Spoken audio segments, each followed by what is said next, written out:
See me right here. Nah, wait. I'm me right here, lads. I'm just built different, man. And different can be very, very good in FPL. Welcome to the Game Week 18 Differential Free Hit, where I'll deliver to you a proper chinwag on differentials and the best ever differential players for your free hit in a uno momento. But first, let's talk about the sponsor for today, OneFootball. OneFootball is the all-in-one football app with everything you need as a football fan. You can use it to keep up to date with all of the football news from around the world, follow your favourite players, teams and even leagues like the Premier League, where I also use it to help me with FPL, to find the best ever players, see how they've been doing in the league and other competitions, and find out everything you need to know to make the best ever FPL decisions. Lovely stuff. So if you like what you see, you can click at the link at the top of the video description to download for free today. That's OneFootball, free to get right now. Now first, big boy disclaimer, alright? Where this is a proper wacky draft. And I'm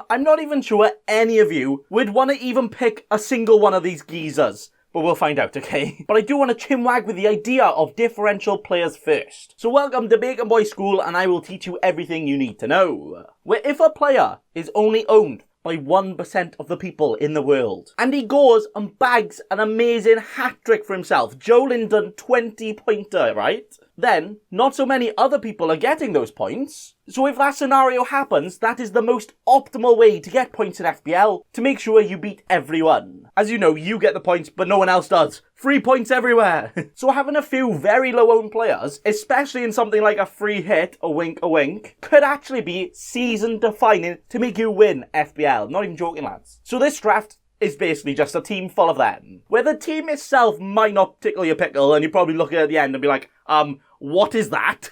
But some of the players on the list might, tickle your nipples just enough that you might want to get them in your team. Now let's get straight into it! With the first player, the first double-digit point scorer for this team being Hugo Lloris. Wait, I can make a... It's not me farting, it's with my hands, alright? I need to stop doing that. Now, hopefully Lloris here can get you more FPL points than he does have points on his driving licence. Sorry, too soon. But he's actually been quite a bit of an underdog in FPL this season, mind, where he's actually the third highest scoring goalkeeper. I didn't know that, what a guy. But in Blank Gameweek 18, he plays Villa.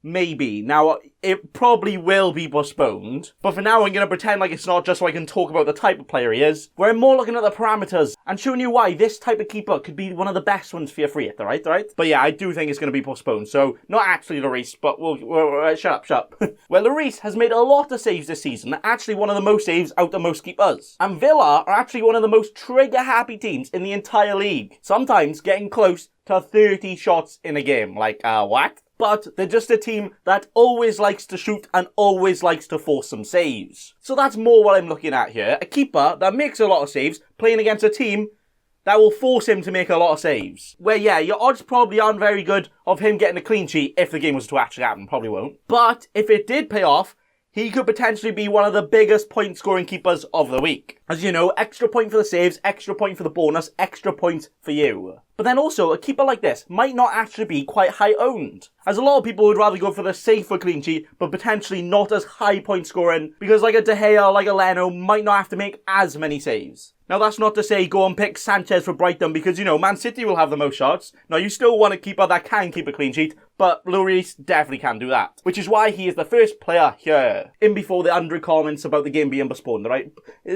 With the first defender being one of the most clinical defenders to ever exist in the league. It's Romain Saiss, where he's just got the 3 goals in 12 league games. Not too bad from centre-back, is it? Not too bad. But actually, he's got 2 goals in his last 3 games. But he is actually just a proper weapon and a proper corner threat, who looks like he could score a header in literally every game. I'm not even lying. But this week, he plays against Everton, an Everton team that lately actually haven't been scoring too many goals. But yeah, mainly because they've had a lot of players out through injury, where those guys are just chilling at home, and then Everton are just quite a bit toothless, And they can go quite cold on a day and not create too many chances. So, there's every chance a Romain Saiss could get a goal, he could get a clean sheet, and he could get all of the FPL points, differential points, for you. With the next player, and actually a bit more of a talking point than the player choice itself, even though he's still the best defender in the league, it's John Stones. Now, even though Stones did just score by thrusting his lower region towards the ball, and scoring his first goal in like 4 years. Oh dear. He basically, like, never scores, you know? But Man City's defence has actually been the best in the entire league so far, and that doesn't look like it's going to change anytime soon. So a defender from their team could probably be an absolute must for some people in their free hit. But what I would like to say about someone like Stones is that even though himself could be differential, not many people could own Stones over like a Cancelo, over like a Diaz. So even though he might be lower owned, his points won't actually be differential. As you know, he's probably not going to score, so his only points are going to come from a clean sheet, and obviously all the other defenders are going to get a clean sheet. So with defenders, it's a little bit different with differentials, and I always suggest just to go for the most attacking ones anyway, and if there is a slightly lower owned attacking one, then even better. Where, you know, like a Cancelo is probably a much better option than Stones, but then also you can look at it the other way and be like, hey, he's cheaper, and he's probably going to get the same points as the other guys. Get him in! Making Stonesy boy an absolute boy this week and getting all of the points. I don't even know if I'm making sense on some of these points, but I'm trying, okay? With the final defender, quite similar to the Stones non-differential defender points, but a clean sheet for his team would be the big differential. And it's Ampadu. Yes, that's right, a Sheffield United defender.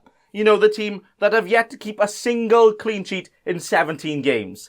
Oh, is it that bad? But what if this week was the very 1 week that they did? And you know, to be honest, if they could keep a clean sheet against anyone, it probably will be that Newcastle. So why not risk it for a biscuit and whap in a very cheap defender who could also be quite attacking as well, and could also be used as a cheap enabler for the rest of your squad to splash the cash in other areas. But again, big point to make, don't choose players just because they're low owned. You still have to choose players that you think will score points. So if you think Joe Linton's going to bag his hat-trick, then probably don't go for Ampadu. But if you're like me and like some other people, you think Sheffield United could actually get something here. Which is why one of their defenders in Ampadu makes the team here as the final defender.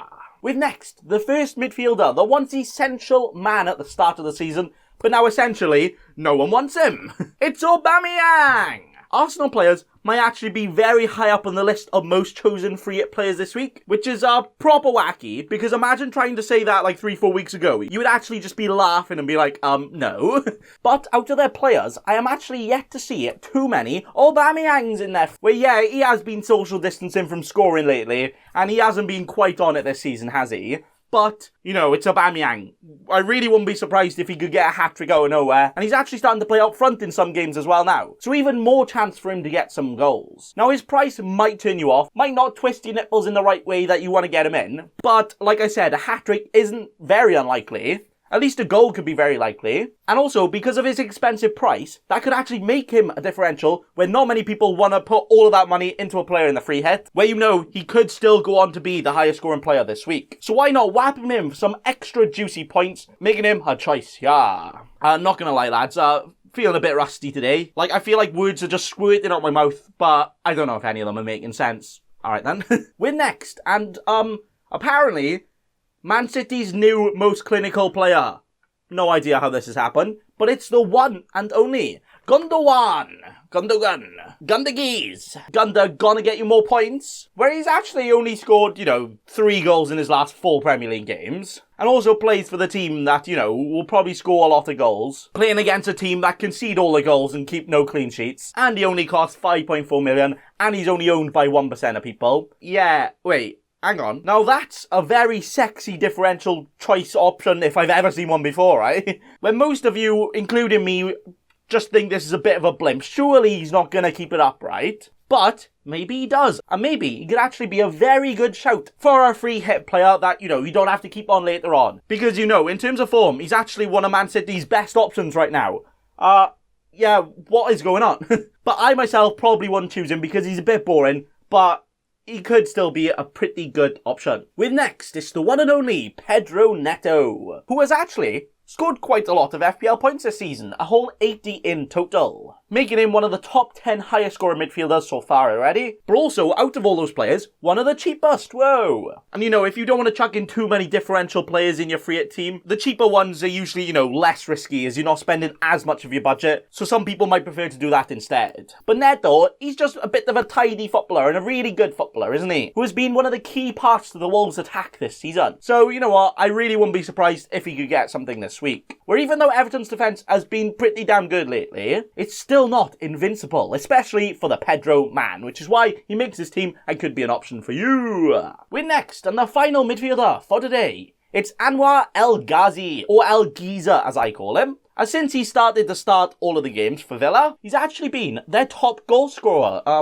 And, key point, he's also on penalties. Lovely stuff. And especially when you got an Olympic diver in your team in Jack Grealish that could win all the penalties, that's a very good shout, you know? Now again, I think the Villa game will get called off, so maybe El Ghazi might not be a great option, but I can still use him as a talking point where, hey, why not? On your free hit, just chuck in all the penalty kick takers. Like, surely this is not going to go that bad, right? Where it literally is the fantasy penalty league this year, and so many penalties have been happening. So penalty takers like El Ghazi, maybe like a Sigurdsson, could be a pretty good option for, you know, all of those random spot kicks that VAR are literally just dishing out everywhere.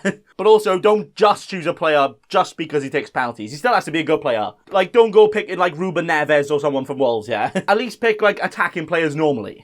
We're moving on to the snack attack and the main attacking men in the team, starting with Aguero! Now, massive terms and conditions, as, you know, I don't think he will start, but if he does, he absolutely loves scoring against Brighton. Absolutely loves it, he does. And even if he doesn't start, he could well come on and get something anyway. Where a player as good as Aguero, but as injury-prone as Aguero, is one of those ones that just teases you in FPL, because you know you don't really want a player like Aguero long term anymore, just because you don't know if he's going to play every game, or even if he can, like, finish a game, you know, he's all of the injuries. But on something like a free hit, you can absolutely risk all of those types of players. As you know, you only have to keep them for one game week, so you don't have to worry about the long-term injuries, you don't have to worry about all of the things that can happen. And you know, on any given game week, they could be a very good option and score all of the points, which a player like Aguero could do this week if he played. But I don't think he will. But, you know, it's more about those types of players. Which is why Aguero makes the team here.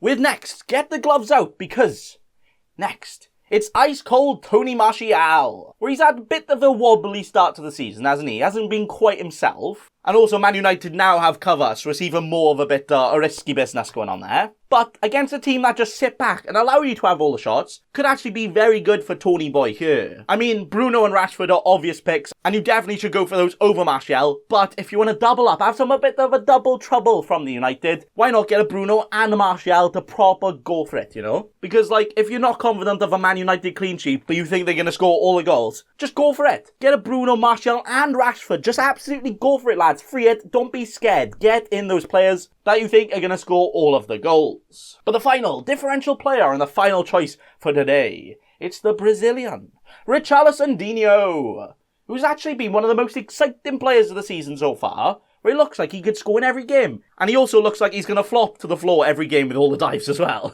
Where he has got himself a couple of goals to his name this season and also quite a few assists. But he also takes penalties. Hey, when Gylfi's not on the pitch, and he might play on the pitch, so I don't know. But what's more exciting about this is that he's playing Wolves. The Wolves team that, you know, we usually say has got quite good defence. But they kind of haven't kept a clean sheet in 10 games. Oh, yeah, it's that bad. So could Richarlison get himself a couple of goals here and get more than a couple of points for you? And that is it for the Built Different differential team. So as you notice, I'm more using the players as a talking point about the types of players you might want to risk it in the free hit, rather than some of the players themselves. But you know, like Aubameyang, I think I even would put him in my free hit, I'm not going to lie. But again, don't just choose players because they're low owned. Well, still make sure you've got your Brunos and your De Bruynes in there, of course. But a few of these guys sprinkled next to them to get you those upside points could be very good for your free hit and could be absolutely fantastic stuff. And that is all. But you know what? I myself still haven't decided if I will free hit, but I will be doing my final team selection and my final decision on what I'm doing, hopefully tomorrow, definitely before the deadline, to see what I do. And you know what? I'm getting ever so close to hitting that free hit button. It might actually happen. But thanks for watching, and remember... Don't be a cheeky scrub. Subscribe to Nathan Bacon right now.